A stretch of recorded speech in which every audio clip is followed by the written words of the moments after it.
Hello everyone, মই ধ্ৰুৱশ্ৰীৰাজ খোৱা Excel এডুকেশ্যনৰ আন এটা ভিডিঅ'লৈ তোমালোকক স্বাগতম জনাইছো আৰু এই ভিডিঅ'টোত আমি তোমালোকৰ এডভান্স মেথমেটিক্সৰ ক্লাছ 9ৰ যেটো ফাৰ্স্ট চেপ্টাৰ আছে যাৰ নাম হৈছে নাম্বাৰছ উইথ ডিফাৰেন্ট বেসিস আৰু আমি অসমীয়াতকৈ বিভিন্ন ভূমিত সংখ্যা এই চেপ্টাৰটো আৰম্ভ কৰিবলৈ ওলাইছো। এতিয়া এই চেপ্টাৰটোত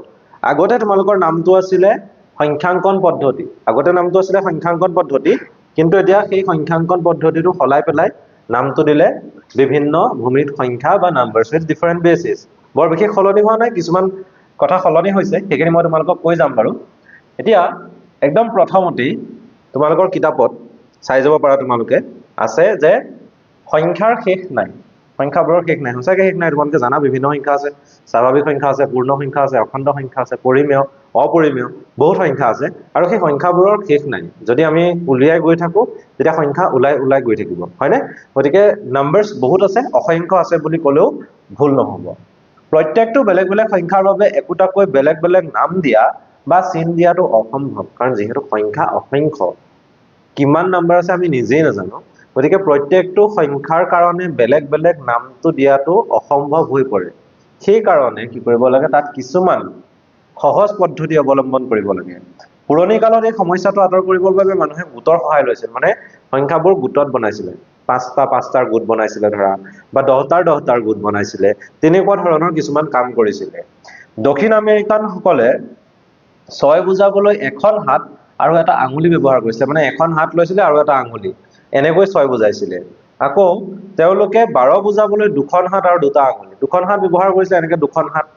ইয়াত 5টা ইয়াত 5টা, 10টা হৈ গ'ল, আৰু দুটা আঙুলি ব্যৱহাৰ কৰিছিলে। এনেকুৱা ধৰণেৰে মানুহে কিছুমান সহজ পদ্ধতি অৱলম্বন কৰিছিলে যাতে তেওঁলোকে সংখ্যাসমূহ বুজাব পাৰে। তাৰ পাছতে আহিলে পুৰণি কালত মানুহে 10ক আধাৰ হিচাপে লৈ 10ৰ ওপৰত সংখ্যাবোৰক 10 1 10 2 10 3 এনে ৰূপত নামাকৰণ কৰিছিল, মানে 10টোক ভূমি হিচাপে লৈছিলে, 10টোক আধাৰ হিচাপে লৈছিলে, আৰু সেই 10টোক আধাৰ হিচাপে লোৱাৰ পাছত 11 সংখ্যাটোক 10 1 বুলি কৈছিলে, 12 সংখ্যাটোক 10 2 বুলি কৈছিলে, 13 সংখ্যাটোক 10 3 বুলি কৈছিলে। গতিকে তেনেকুৱা ধৰণে মানুহে ক'বলৈ চেষ্টা কৰিছিলে। 11টোক 10 উকলি 1 বুলিও কৈছিলে, 1 left over 10, 12টোক 10 উকলি 2 বুলি কৈছিলে, সেইটো 12 হয় তোমালোকে জানাই, 20টোক 2 10 বুলি কৈছিলে, দুটা 10 আছে বুলি, 2 tick বুলি কৈছিলে, অৰ 2 tens অৰ 20, তেনেকুৱা ধৰণেৰে নাম কিছুমান দিছিলে। 100টোক 10 গুণ 10 বুলি কৈছিলে, যেটোক আমি ইংৰাজীত কি বুলি কওঁ, 100 বুলি কওঁ। নেক্সট আহিলে এৰিষ্টটলৰ মতে আমাৰ দুয়োখন হাতৰ আঙুলিৰ সংখ্যা 10টোক প্ৰাধান্য দি এই সংখ্যাটোক আধাৰ হিচাপে লোৱা হৈছিল। 10 সংখ্যাটো যিহেতু আমাৰ হাতত 10টা আঙুলি আছে, সেইটো কাৰণে এৰিষ্টটলে কৈছিলে যে আমাৰ হাতৰ যে 10টা আঙুলি আছে, সেই কাৰণে 10টোকে বিভিন্ন মানুহে, বেলেগ বেলেগ মানুহে কি কৰিছিলে, 10টোকে আধাৰ হিচাপে লৈছিলে। বিভিন্ন দেশত আকৌ 2 3 4 6 20 এইবোৰকো আধাৰ হিচাপে লোৱা হৈছিলে। অকল 10কে লৈছিলে বোলে সেইটো নহয়, 2 3 4 6 20 এনেকুৱা ধৰণৰ সংখ্যাকো আধাৰ হিচাপে লৈছিলে। নেক্সট আহিলে চাইবেৰিয়ান সকলে 3 ভূমিত, জাৰ্মান সকলে 5 ভূমিত, পুৰণি আমেৰিকান সকলে আৰু মায়ন সকলে 20 ভূমিত, বেবিলনীয় সকলে 60 ভূমিত সংখ্যা প্ৰকাশ কৰিছিলে। গতিকে কোনে কোনটো ভূমিত সংখ্যা প্ৰকাশ কৰিছিলে সেই কথাটো তোমালোকে জনাটো দৰকাৰ, যিহেতু তোমালোকৰ কিতাপত দিয়া আছে। সেইকাৰণে তোমালোকে এই কথাকেইটা, চাইবেৰিয়ান সকলে কি ভূমি লৈছিলে, জাৰ্মান সকলে কি ভূমি লৈছিলে, পুৰণি আমেৰিকান সকলে বা মায়ন সকলে কি ভূমি লৈছিলে, বা বেবিলনীয় সকলে কি ভূমি লৈছিলে, সেই কথাবোৰ জনাটো দৰকাৰ, কাৰণ ইয়াৰ ওপৰতো MCQ হয়তো আহি যাব পাৰে। নাহিলে ভাল কথা, যদি আহি যায় তেতিয়া প্ৰব্লেম হ'ব। সেইটো কাৰণে এইখিনি বস্তু তোমালোকে চাই থবা, চেপ্টাৰটোৰ ওপৰত অনুশীলনী প্ৰশ্নবোৰ কৰি তোমালোকে নাযাবা। নেক্সট আহিলে সময়ৰ বাবে আমি আজিও ছেকেণ্ড, মিনিট আদি 60 ভূমিত গণনা কৰোঁ। সময়ৰ ক্ষেত্ৰত জানাই 1 মিনিটত 60 ছেকেণ্ড হয়, বা 1 ঘণ্টাত 60 মিনিট হয়, তেনেকুৱা ধৰণৰ কথাবোৰ তাত আমি 60 ভূমিটো ব্যৱহাৰ কৰি আছো। গতিকে সময়ৰ ক্ষেত্ৰত এতিয়াও আমি 60 ভূমিটোৱে ব্যৱহাৰ কৰি আছো। কোণৰ পৰিমাণৰ জোখ হিচাপে সংখ্যাটো ব্যৱহাৰ কৰা হয়। 3টা কোণৰ সমষ্টি যে 180 ডিগ্ৰী হয়, এটা কোণ যদি ত্ৰিভুজটো সমবাহু ত্ৰিভুজ হয় তেতিয়াহ'লে প্ৰত্যেকটো কোণে কিমান ডিগ্ৰী হয়, 60 ডিগ্ৰী হয়। গতিকে সেই ক্ষেত্ৰতো আমি 60টোক ভূমি হিচাপে ব্যৱহাৰ কৰিব পাৰোঁ। নেক্সট আহিলে প্ৰাক ঐতিহাসিক যুগৰ পৰা 12 সংখ্যাটোৱে আকৌ বহুতো জনগোষ্ঠীৰ মাজত আকৰ্ষণীয় ভূমিকা গ্ৰহণ কৰিছিল। 12 সংখ্যাটোৰো কিন্তু ভূমিকা আছে, 12 সংখ্যাটোকো বহুত ক্ষেত্ৰত ভূমি হিচাপে লোৱা দেখা যায়। কাৰণবোৰ দি থোৱা আছে, চন্দ্ৰমাহ 12টা চন্দ্ৰমাহ আছে। ইয়াৰ সাংখ্যিক উৎপাদক আন বহুতো সৰু সংখ্যাতকৈ বেছি। তোমালোকে যদি চোৱা সৰু সৰু সংখ্যাবোৰ 1 2 3 4 5 6 7 8 9 10 11 12 এই যিবোৰ সংখ্যা আছে, এই সংখ্যাবোৰৰ ভিতৰত আটাইতকৈ 12 সংখ্যাটোৰে উৎপাদক কিন্তু বেছি হয়। যেনেকৈ ধৰি লোৱা 4 সংখ্যাটোৰ যদি মই উৎপাদক চাবলৈ চেষ্টা কৰোঁ 4 সংখ্যাৰ উৎপাদক আমি 4টো এনেকৈ লিখিব পাৰোঁ 1 পূৰণ 4 নহ'লে বা এটা অপশ্যন আছে বেলেগ অপশ্যন আছে 2 পূৰণ 2 গতিকে 4ৰ উৎপাদক কি পাম 1 পালোঁ 2 পালোঁ আৰু 4 পালোঁ কিন্তু 12ৰ ক্ষেত্ৰত কথাটো বেলেগ হয় 12ক আমি 12 পূৰণ 1 বুলিও লিখিব পাৰোঁ 2 পূৰণ 6 বুলিও লিখিব পাৰোঁ 3 পূৰণ 4 বুলিও লিখিব পাৰোঁ গতিকে 12ৰ উৎপাদকেই বহুত 1 2 3 4 then 6 then 12 প্ৰায় 6টা উৎপাদক আছে সেই কাৰণেও 12 সংখ্যাটোক ভূমি হিচাপে লোৱা হয় বুলি ধৰা হয় তাৰপিছতে 12 সংখ্যাটোক আকৌ ফুট পাউণ্ড ডজন গ্ৰছ এইবোৰতো ব্যৱহাৰ কৰা হয় সেইটো কাৰণে 12 সংখ্যাটোৰ গুৰুত্ব যথেষ্ট আছে বুলি ভবা হৈছিল ভূমি হিচাপে তাৰপিছতে আহিলে সময়ৰ বাবে আমি আজি সেকেন্ডটো কলোৱে মই প্ৰাগৈতিহাসিক যুগৰ এখিনি কথা কলোৱে 4948 সংখ্যাটোক 10 ভূমিত বিস্তাৰ কৰিলে এতিয়া আমি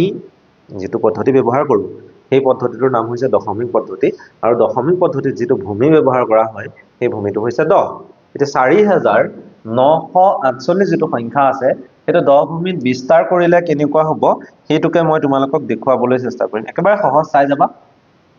4948 হয়নে ইয়াতে 4টা স্থান আছে এটো একক এটো দহক এটো শতক আৰু এটো হাজাৰ এতিয়া কথাটো হ'ল তোমালোকে সদায় কি কৰিবা ইয়াত যেহেতু ভূমিটো 10 হয় 10 ভূমি বুলি কৈ দিছে হেতু কাৰণে ভূমিটো 10 হোৱাৰ কাৰণে ইয়াত প্ৰত্যেকটো অংকৰ লগতে 10 এটা পূৰণ কৰিবা 4 পূৰণ 10 যোগ দিবা আকৌ এই 9টো আহিব 9 পূৰণ 10 তাৰ পাছত আকৌ যোগ দিবা আকৌ 4 পূৰণ 10 লিখিবা আকৌ যোগ দিবা 8 পূৰণ 10 লিখিবা এইখিনিলৈকে ঠিকই আছে তাৰ পাছত ইয়াৰ পৰা 10ৰ পাৱাৰটো ক্ৰমান্বয়ে 0ৰ পৰা বঢ়াই বঢ়াই আহি থাকিব এটো 0 হ'ব এটো 1 হ'ব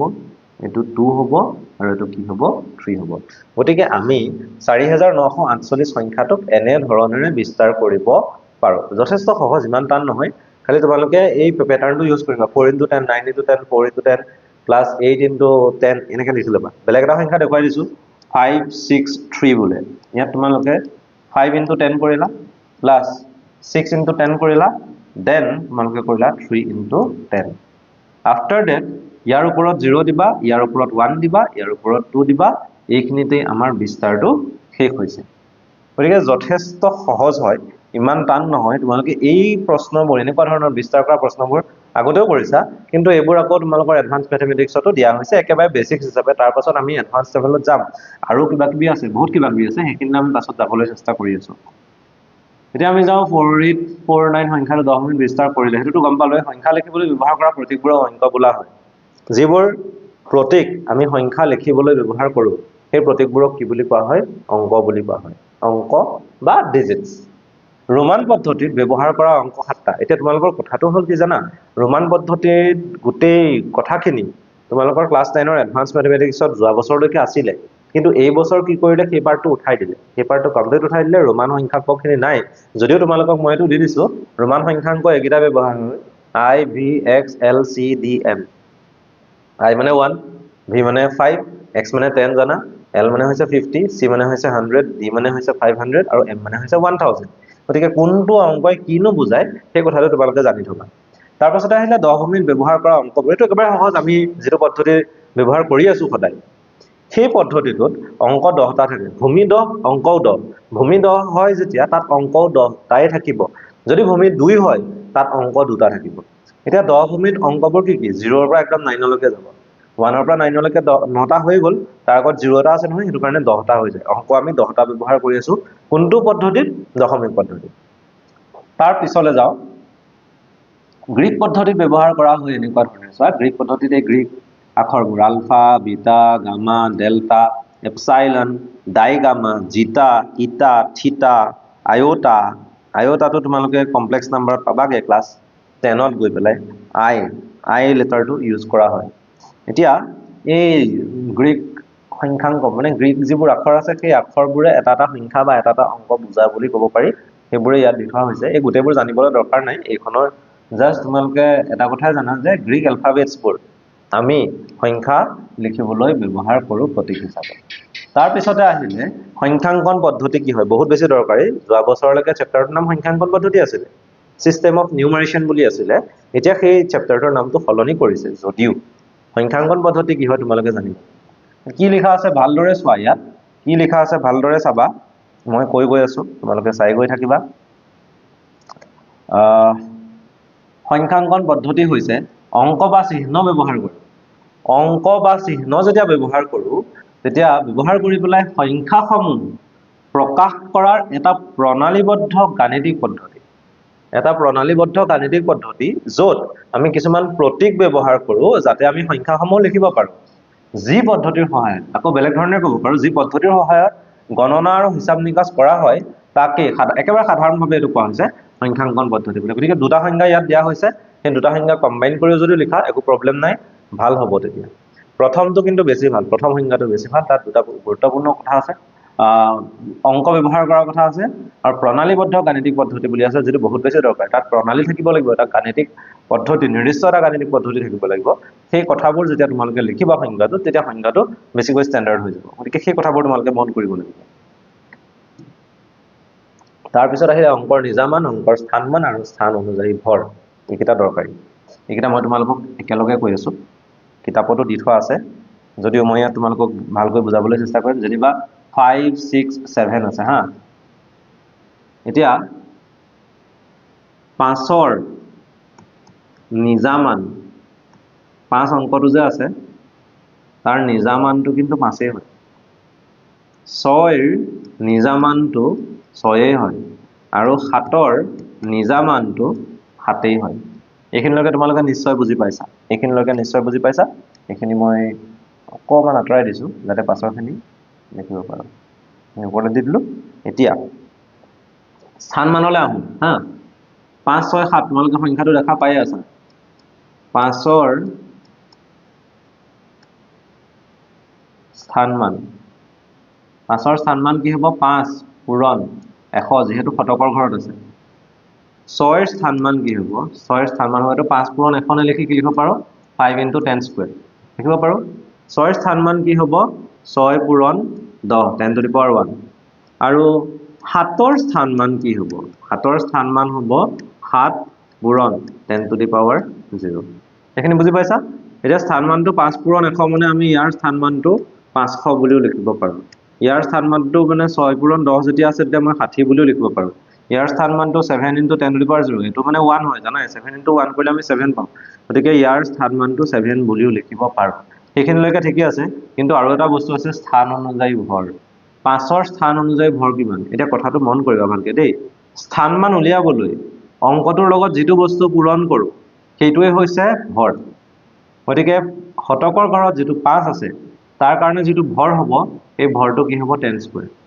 আৰু দশকৰ ঘৰত যে 6 আছে তাৰ কাৰণে ভৰ যিটো হ'ব, দশকৰ ঘৰত যিটো 6 আছে, 6 কাৰণে ভৰ যিটো হ'ব সেইটো হৈছে 10⁻1। আৰু 7ৰ কাৰণে, 7ৰ যিটো ভৰ হ'ব সেই ভৰটো কিমান হ'ব? 10⁻0। গতিকে স্থানমান পাবলৈ অংকটোৰ লগত যিটো বস্তু পূৰণ কৰোঁ সেইটোকে কি বুলি কোৱা হ'ব? তাৰ ভৰ বুলি কোৱা হ'ব। নিশ্চয় তোমালোকৰ ক্লিয়াৰ হ'ল। এতিয়া মোক তোমালোকে এটা কথা কোৱা যে 529 যিটো সংখ্যা আছে, ইয়াত 5ৰ ভৰ কিমান হ'ব? কিমান হ'ব? মই কৈ দিছোঁ 10⁻2, হয়নে? 2ৰ ভৰ কিমান হ'ব? তোমালোকে নিজেই কোৱা। কিমান পাইছা এইটো ক'বা। আৰু 9ৰ ভৰ কিমান হ'ব? 10⁻0। এইটো মই তোমালোকক ক'বলৈ ক'লোঁ, এইটো তোমালোকে গম পালাই, এইটো পাৰিবা, হৈ যাব। এই কনচেপ্ট কেইটা হৈ গ'ল। নেক্সট আমি ইয়াৰ পিছলৈ যাওঁ। পদ্ধতিৰ নাম, কোনটো পদ্ধতিত কি অংক ব্যৱহাৰ কৰা হয়, পদ্ধতিটোৰ নামটো কি, তাত ব্যৱহাৰ কৰা অংকখিনি কি হয়, এই কথাখিনি এই টেবুলখনত দিয়া হৈছে, যথেষ্ট দৰকাৰী। ইয়াত প্ৰথমতে দিয়া হৈছে দ্বৈত পদ্ধতি বা দিক পদ্ধতি, ছেকেণ্ডটো আছে অষ্টক পদ্ধতি, তাৰপাছত আছে দশমিক পদ্ধতি, যিটো আমি সদায় ব্যৱহাৰ কৰি আছোঁ, আৰু তাৰপাছত আছে সৰলদশমিক পদ্ধতি, মানে 16 ভূমিত থকা। ভূমিকেইটাও দি থোৱা আছে। দ্বৈত পদ্ধতিত ভূমি 2, অষ্টক পদ্ধতিত 8, দশমিক পদ্ধতিত 10 বুলি জানাই, সৰলদশমিক পদ্ধতিত হৈছে 16।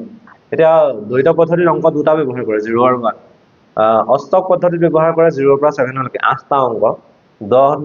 ভূমি 10 থকা পদ্ধতি অৰ্থাৎ দশমিক পদ্ধতিত ব্যৱহাৰ কৰে 10টা অংক, আৰু এইফালে ভূমি 16 থাকিলে অংক ব্যৱহাৰ কৰে কেইটা?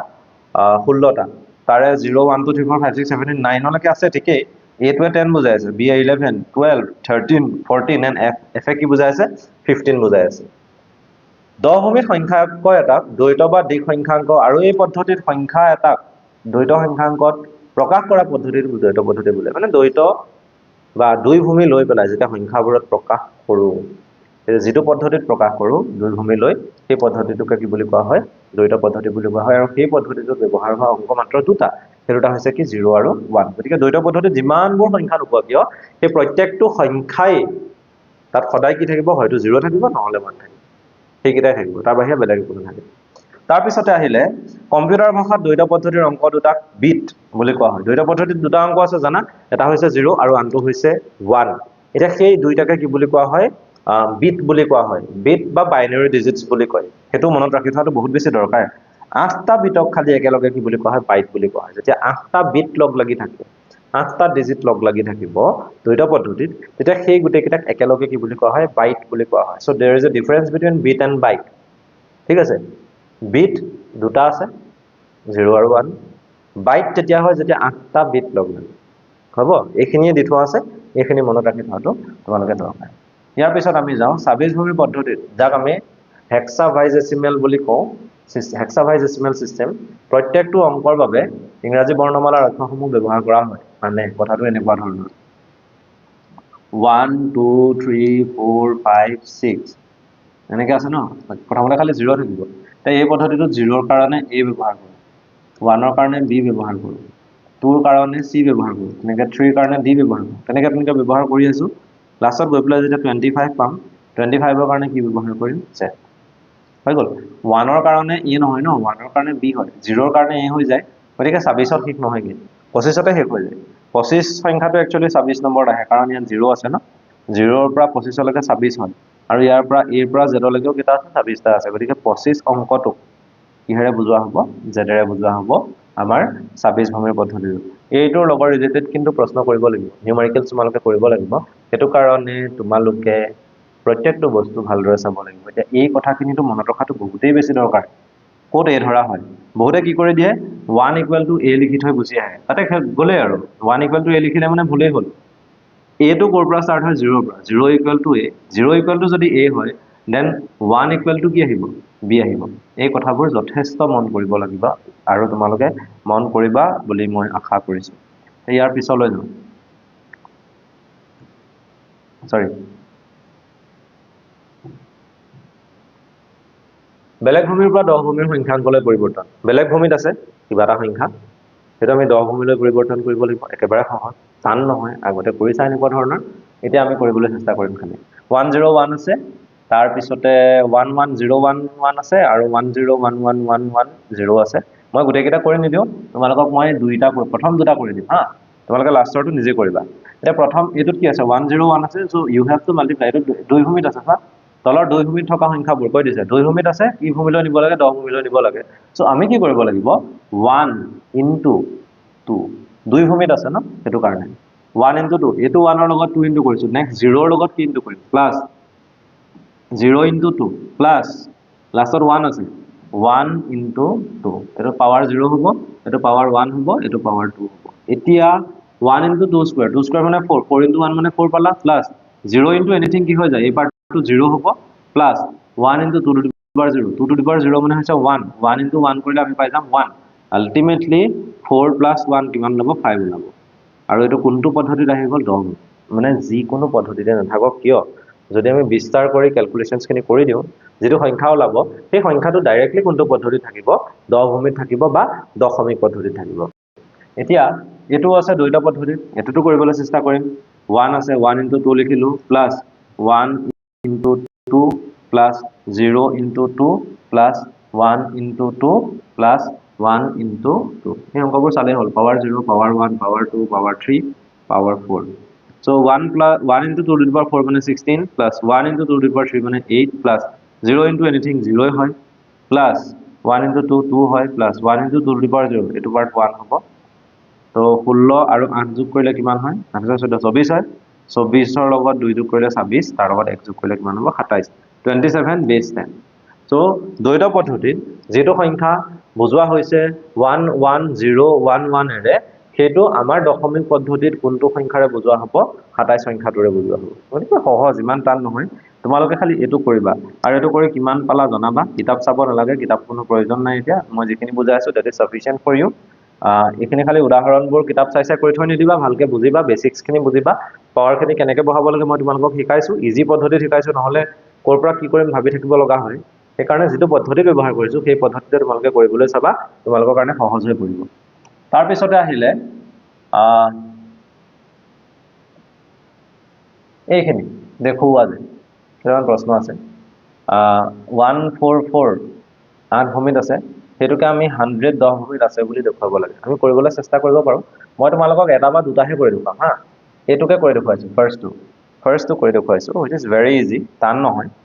8 ভূমিত আছে গতিকে 8 ভূমিত বিস্তাৰ কৰিম left hand side লিখি ললোঁ left hand side will be equal to 144 base 8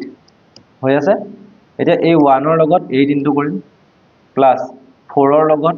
8 into কৰিম প্লাস আকৌ 4 টোৰ লগত 8 ইনটু কৰিম বাট ৰাইটৰ পৰা যেতিয়া আহিম power 0 power 1 power 2 that is sufficient 1 into 8 square কৰিলে 64 8 square মানে 64 হয় জানা তোমালোকে তাৰ পাছতে 4 into 8 কৰি আমি কি পাই যাম 32 plus 4 into 8 to the power 0 8 to the power 0 মানে 1 into 4 কৰিলে কি পাম 4 ultimately ইয়াত ওলালে 64 plus 36 which is equal to 100 আৰু কোনটো বেছত আহি যাব 10 বেছত আহিলে না আহিলে 144 যেতিয়া 10 বেছ 8 ভূমিত থাকে তেতিয়া হলে 10 ভূমিত হেতু কি হৈ যাব 100 বেছ 10 বাকি কেটা মোৰ মতে পাৰিবা তোমালোকে এটো আৰু এটো কৰি চাবা সহজ হয় টান নহয় 7 ভূমিত আছে বিস্তাৰ কৰি দিবা 5 ভূমিত আছে বিস্তাৰ কৰি দিবা 9 ভূমিত আছে বিস্তাৰ কৰি দিবা হৈ যাব তাৰ পিছত যদি যাও তলৰ সংখ্যা কেইটাক দশমিকত প্ৰকাশ কৰা দশমিকত প্ৰকাশ কৰিবলৈ কৈছে দুইটা পদ্ধতিলৈ আনিবলৈ কৈছে বেলেগ ভূমিত আছে আনিম একো টান নহয় তোমালোকে আনিবলৈ চেষ্টা কৰিবা 6a1 আছে তেনেকৈ আছে এখিনি কৰিব লাগিব চেষ্টা কৰো কি হয় কোনোবা এটা কৰিব হা 6a1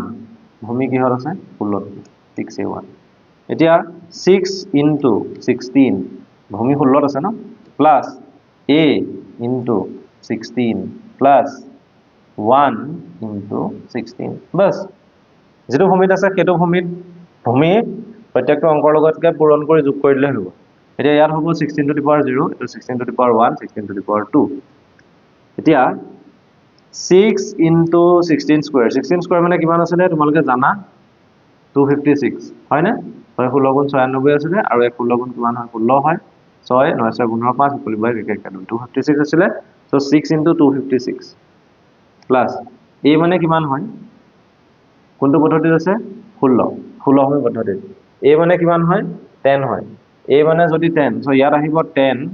into 16 plus আৰু ইয়াত কি আহিব 1 into 16 to the power 0 মানে কি হয় 1 হয় এতিয়া 6 into 256 10 into 16 কৰিলে আমি কিমান পাই যাম 160 পাও plus 1 এটা আছে আৰু এটো ইনটু কৰি চাব লাগিব 256 into 6 so 256 into 6 যেতিয়া কৰিম 6 গুণ 36 ৰ 6 উপলিব 3 6 5 গুণ 30 3 33 ৰ 3 উপলিব 3 6 গুণ 12 3 15 1536 so this will be 1536 now when we add 1536 with 161 then the result will be 1536 plus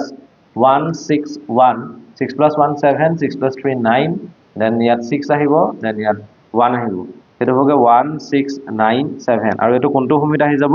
10 ভূমিত আহি যাব 1697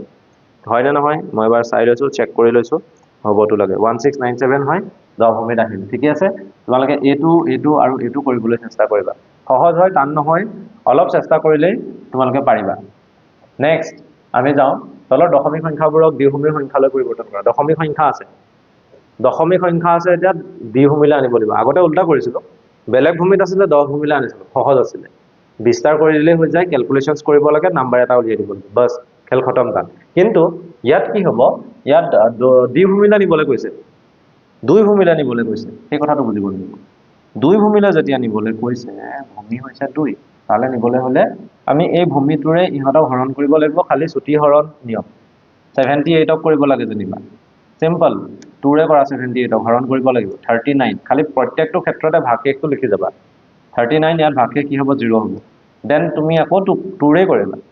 যাওক না যাওক কথা নাই ভূমি যেহেতু 2 লে নিব লাগিব 2 ৰে হৰণ কৰি গৈ থাকিব লাগিব 2 ৰে 39 যদি কৰো 38 লৈকে যাব হয়নে 2 19 গুণ হৈছে 38 ঠিক আছে ভূমি যেতিয়া সৰি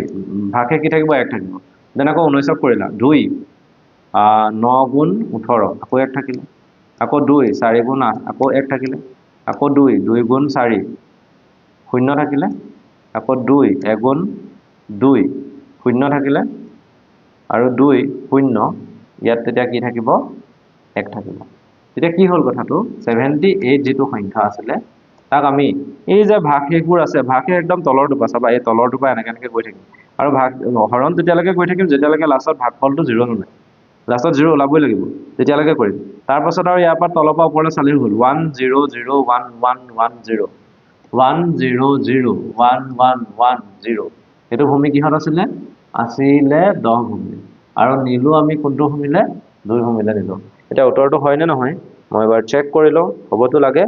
78 1 0 0 1 1 1 0 ভূমি দুইটা আছে আৰু 78 ভূমি তেনত আছে ঠিকই আছে কাৰেক্ট হৈছে কমপ্লিটলি কাৰেক্ট দেন তোমালোকে 19 আৰু 64 হেৰুটা নিজে কৰি চাবা এৰুটা তোমালোকৰ কাৰণে হোমৱৰ্ক থাকিলে পাৰিবা বুলি মই আশা কৰিলো 19 কো আকৌ একেই হৰণ কৰিব লাগিব কিহেৰে হৰণ কৰিব লাগিব 2 ৰে হৰণ কৰিব লাগিব পাৰিবা নিশ্চয় মই এটা দেখাই থাকো খালি তোমালোকক নেক্সট ইয়াৰ এখন হৈছে লাষ্ট পেজ গতিকে আজিৰ ক্লাছটোত আমি ইমানেই কৰিব লাগিব ইয়াৰ পাছৰ যেটো ক্লাছ আছে তাত আমি অনুশীলনীবোৰলৈ আগবাঢ়িম আৰু অনুশীলনীটো প্ৰথম অনুশীলনীটো যি আছিল তাৰ বেসিক্স খিনি তোমালোকক দিয়ে দিয়া হৈছে এতিয়া সেই বেসিক্স খিনি তোমালোকে কৰিব লাগিব তাৰ পাছতহে তোমালোকে কিন্তু অনুশীলনীৰ ভিতৰত সোমাবা এতিয়া মই ইয়াৰ পৰা অকমান আঁতৰিছো আঁতৰি পেলাই তোমালোকক এটা বস্তু দেখুৱাম আমাৰ যেটো ওয়েবসাইট আছে সেই ওয়েবসাইটটো দেখুৱাবলৈ চেষ্টা কৰো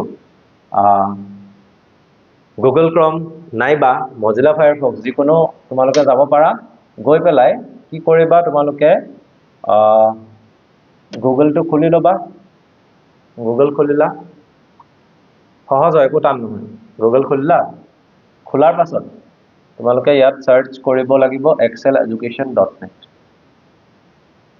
exceleducation.net এইখিনি কেনসেল আউট কৰি লবা পাৰিবা এনে বস্তু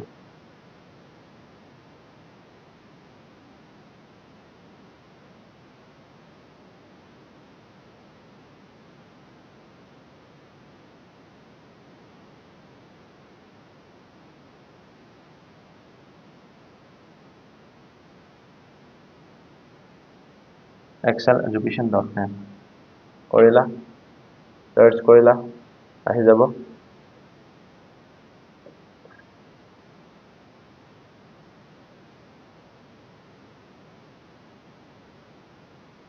কাম এটা কৰিবা ডাইৰেক্টলি তোমালোকে ইয়াত যাবা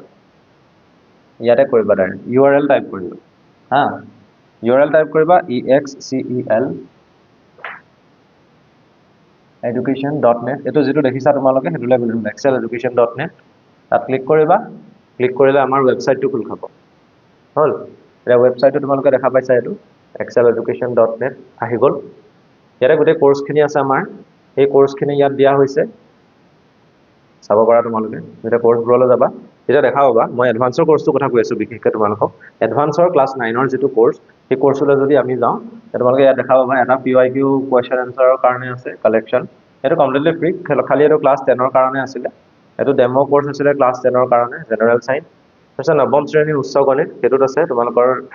ইয়াৰ প্ৰাইসটো হৈছে 499 only তোমালোকে গোটেই বছৰটো 499 rupees পে কৰিব লাগিব আৰু ইয়াতে গোটেই আমাৰ যিখিনি ভিডিও ক্লাसेস থাকিব হেখিনি ভিডিও আকাৰত বা আমাৰ যিখিনি PDFs থাকিব কোৱেশ্চনবোৰ যিবোৰ সলভ কৰি থোৱা থাকিব কিতাপৰ ভিতৰৰে হওক বা কিতাপৰ বাহিৰৰে হওক গোটেই বস্তুবোৰ ইয়াত সোমাই থোৱা হ'ব গতিকে তোমালোকে ইয়াত গৈ পেলাই তোমালোকৰ যদি ইচ্ছা হয় তোমালোকৰ যদি মন যায় তেতিয়াহলে ইয়াত গৈ পেলাই তোমালোকে আমাৰ এই কোৰ্সটো বাই কৰিব পাৰিবা ইয়াতে গৈ অপশনস থাকিব ইয়াতে বাই নাও ফৰ ₹499 ইয়াত তোমালোকে যিকোনো তোমালোকৰ লাগিলে ডেবিট কাৰ্ড হওক ক্ৰেডিট কাৰ্ড হওক নাইবা জিপে হওক নাইবা ফোন পে হওক বা যিকোনো